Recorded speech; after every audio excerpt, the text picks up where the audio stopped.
Hey everyone, thanks for stopping in and watching us today. It's not always about what you say, sometimes it's also about how you say it. I had the privilege of working with John Bates. I also consider him a friend. John is great. He's going to give us a lot of great information here. But one thing that you'll know is that sometimes we have to get people to buy into our vision. And how does that happen? John has a unique way of teaching, and it was really great. So anyways, I'll stop with all the prefacing stuff. John, thank you for being here. First of all, tell us a little bit about yourself. Yeah, you're welcome, John. I'm thrilled to be here. So I'm a leadership communication expert, and I focus on bringing the best of the TED format to the rest of life. And that might not make a lot of sense. So why I say that is because I'm one of the most prolific TED format trainers in the world. I've never worked for TED, but I've trained for about 35 or 40 TEDx events, and I've trained thousands of executives in the corporate world in the TED format. And I think that bringing the best things of the TED format, people watch TED Talks. I think probably everybody's heard of TED Talks. If you haven't, go to TED.com and watch a talk about any subject you're interested in, and you'll know why we're so excited. But that TED format, it ends up being I think it's actually the original format. TED didn't invent it. They just kind of repopularized it. It's what works with human beings, And so bringing the best of the TED format to the business world and to the whole rest of life is what I think is a big part of what I do. Yeah. So if I'm a gym owner and I have to talk, like maybe I'm leading a class or I'm talking in a team meeting to my coaches. Yeah. How does that TED format, learning that TED format, how's that going to help me? It's a great question. And John, I think you could probably answer that question from your personal experience, but let me tell you my answer and then let's see if any of it fits. Yeah. Okay. Because some of the key pillars that I think are important in the TED format are that you're succinct. You got to be quick because TED is 18 minutes or less. I've spoken at TED a number of times. I usually got 3 minutes or 4 minutes, it's 18 minutes or way less. So you got to be succinct. So it's got to be really well done in a very short time. And to do a good TED-like talk, one of the requirements is that you be vulnerable. And, when you're really authentically vulnerable and you share some insights, it's what I call insightful vulnerability. That just has people fall in love with you. It just can't help it, because you're being authentic and vulnerable and giving us some insight. That's really valuable to people. And it's got to be personal. And it's got to be, as I said, authentic. And the other thing that the TED format requires because of all this is it's got to be ultra clear. So you've got to be clear with yourself in the first place. And then you've got to figure out how to be ultra clear in the words you choose and the way you communicate so that you can get all that done and accomplished in a really short time. And it just turns out that's useful everywhere in life. Yeah, I think it was Mark Twain. He gets quoted for this, where he wrote a letter and he apologized, like, I'm sorry, if I had more time, it would have been shorter. Yeah. Right. Yeah, sorry, I wrote you such a long letter. If I would have had more time, it would have been shorter. Yeah, exactly. I mean, we get it. We've all been participants in a meeting, and if you're a gym owner or a coach, you've had to lead something. Look, the people who are there in the audience, whether it's your members or your coaches that you're talking to, they'd rather be somewhere else usually. And so part of our job is we have to get them to want to be there. And yes, like you're saying, the best way to do that is to be succinct and clear. Like, how many times have we gone to meetings where the first 10 minutes of it is just them talking about whatever the heck we're going to go over? Why don't we just get into it and just go over it? Yeah. Totally. Well, and the other thing, John, that you want to be doing at all times, I think, as a gym owner, as any kind of business person, even as any kind of human, creating things like loyalty and trust, and how, you know, I talk about a lot in my courses that even more important than establishing your credibility, you know, usually by the time you're in that conversation, your credibility has fundamentally been established.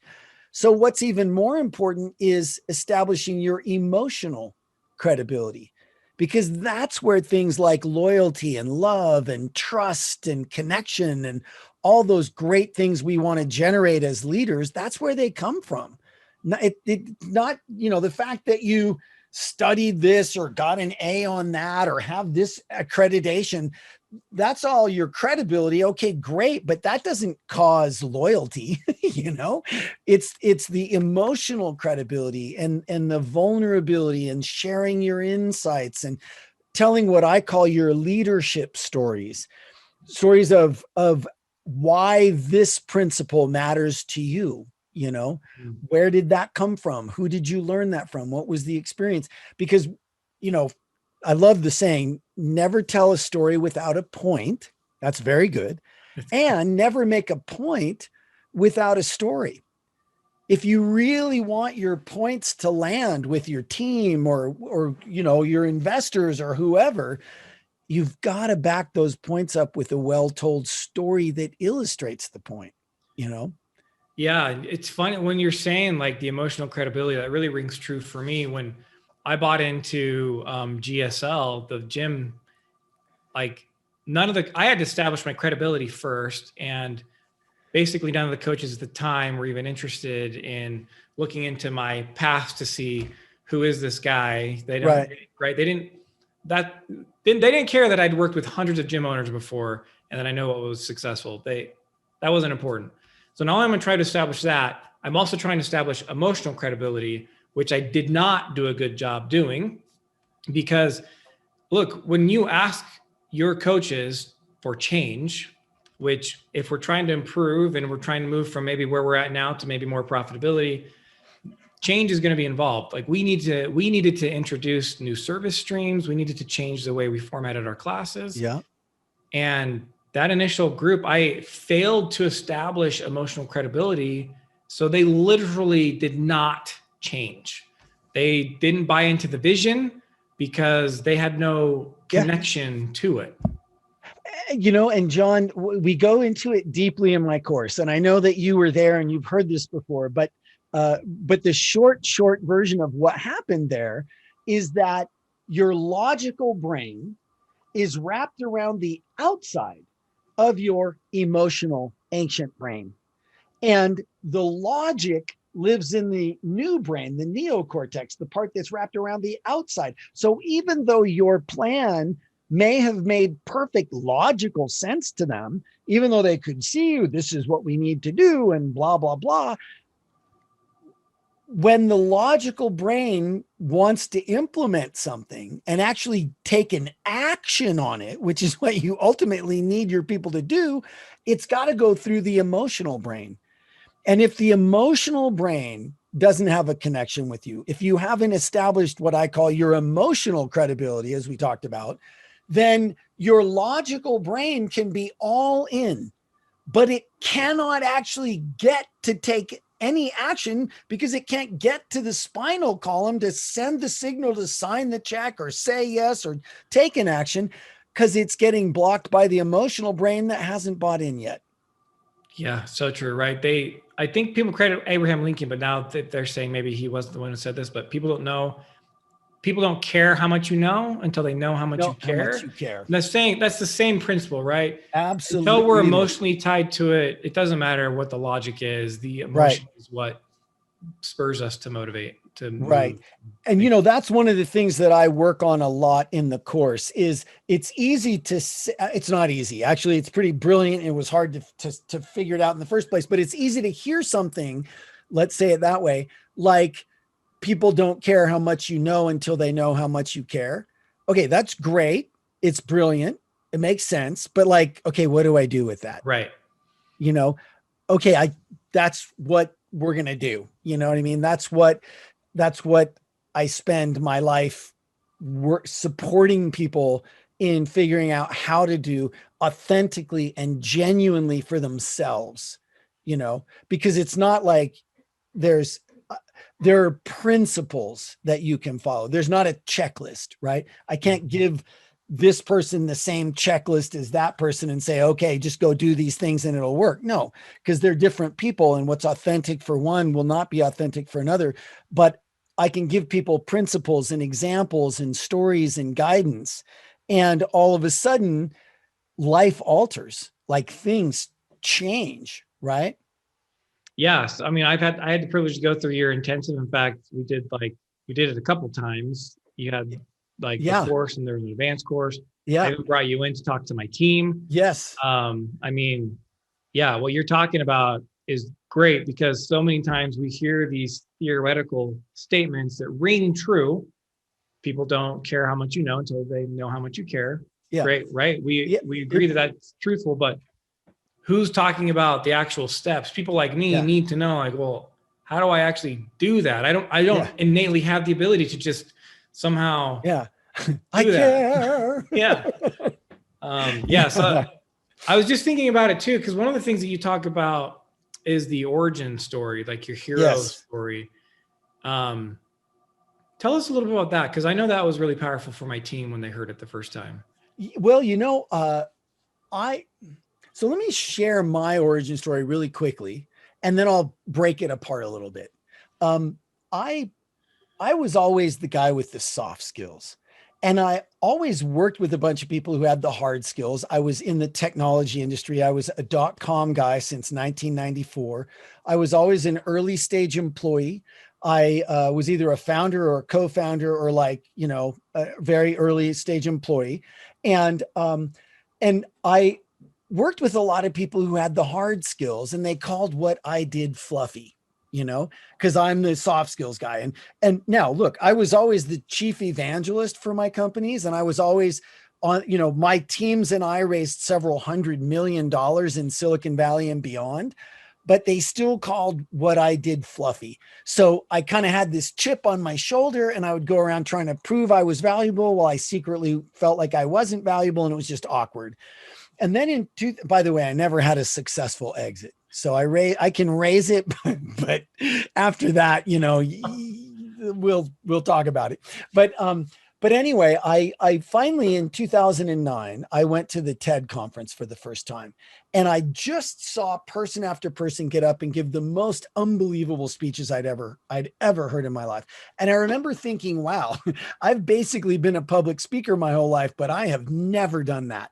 So I came back and I got very involved in the TED and TEDx community. And at one of those very early TEDx events, it was TEDx Santa Monica. My friends were running it. It's an all volunteer effort. So I was volunteering and helping them. We had this guy who had all the hard skills in the world. And he had a really interesting, exciting topic. He was the guy I was the most excited to see the whole day. But when he got up on stage and started to speak, everybody in the room checked out because he was so nervous and awkward that we all thought we were going to throw up. Right. And so, and I remember being really genuinely sad for a minute, John, because I'd seen that so much. People who had so much education and so much brilliance and clearly so much to offer, and they wanted to make a difference so bad, but they just couldn't quite close the gap, and so I was really sad for a minute. And then the evil part of me popped out, and I remember sitting there quietly to myself going, ha, ha, ha, ha, ha, hard skills guy is blowing it, calls what I do fluffy, neener, and as I was indulging the evil side of myself, my buddy walked over, Michael Weiss, and he leaned down and he said, dude, we got to do something to help people like this. And John, it was like the lights turned on, the angels sang, the clouds parted. It was like I could have had a V8, And I remember thinking, wow, if I just got over myself for 5 freaking minutes, I could totally make a difference for that guy. I could totally, if I stopped honoring the chip on my shoulder, got rid of that thing and just honored the people right there, I could totally make a difference. And So I went home that night and started working on the training that you went through, the training that, I mean, I pinch myself, the NASA astronauts, General Electric, Johnson and Johnson, Accenture. I mean, I pinch myself because it didn't look like it was going that way at that moment. But I created the training that I now give all over the world. And the thing I did differently that made it work so well is because of that moment, I realized, okay, if I want to make a difference for that guy, I'm going to have to base everything I do in human evolutionary biology and human neurophysiology so I can show people not only what works when it comes to communicating with and inspiring and leading human beings, but also why it works based in science. And the thing I didn't think about at all at the time, because I'm a soft skills guy, remember, was like, oh, if I base it in science, it's going to work like a charm all the time. But it does, right? I didn't think about that, but it does. And so that's where all this stuff that I'm doing came from. And my fundamental realization and saying is that communicating with human beings is not logical. You might have noticed it's biological. And when you understand the biology, you can make it logical again. But logic by itself is just never going to be as effective as logic plus that special something. So, Yeah. so that's where this came from. And that's my origin story. And everybody listening right now, you, John, you do, everybody listening right now, you've got this fabulous origin story because what you're doing right now is what inspires you more than anything else, or you'd be doing that. But most people don't relate to what they're doing that way, and they certainly haven't sat down, even some that sort of have an idea, to sit down and really look back over your life and find that golden thread that goes through every decision you ever made that led you right here doing what you're doing right now. That is a fabulous exercise. And then the generous thing to do is to craft that story so that it's pretty short and pretty succinct and just has the important points in it, and share it with people, because all of a sudden they understand where you're coming from and why it matters to you, and a little bit of vulnerability, right? Like I admitted I was having those evil thoughts, and I admitted that I was always jealous of hard skills people, and it's all true, right? If you do that and it's not true, then it's a manipulation. That's not going to work. But it's all true. And when you share that stuff with people, yes, the story is about you, but the ultimate effect is for them. They get to understand who you are, what makes you tick, where you're coming from. And then, John, when you share your origin story with those key components in it, you start to attract people in your world who resonate with that. And all of a sudden getting them to take action, like your crew who didn't take action, right? If you had brought that crew in and them hearing your origin story was part of it, them resonating with what matters to you was part of it, this would have much more naturally occurred, and it probably would have had a much better end result, because you've already made those emotional connections and given that the logical brain permission to traipse through the emotional brain and actually, send signals down to make things happen, right?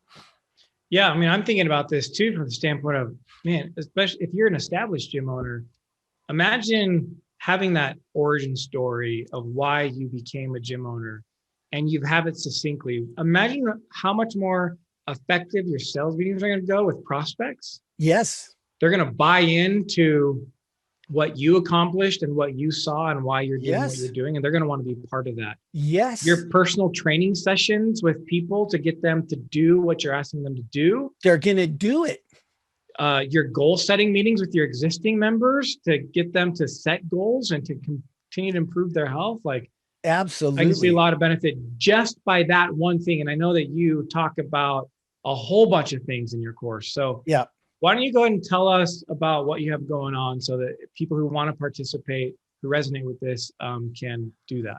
Sure. So today, I know it's in like 30 minutes, so it's very soon. but I'll be doing these things again. I'm going to do a 2-day course for 45 minutes a day, starting at 11 a.m. Mountain Time. And the link for that, John, is Luma, LU.MA. I'll put it in the chat, LU.MA / capital TED dash capital F format.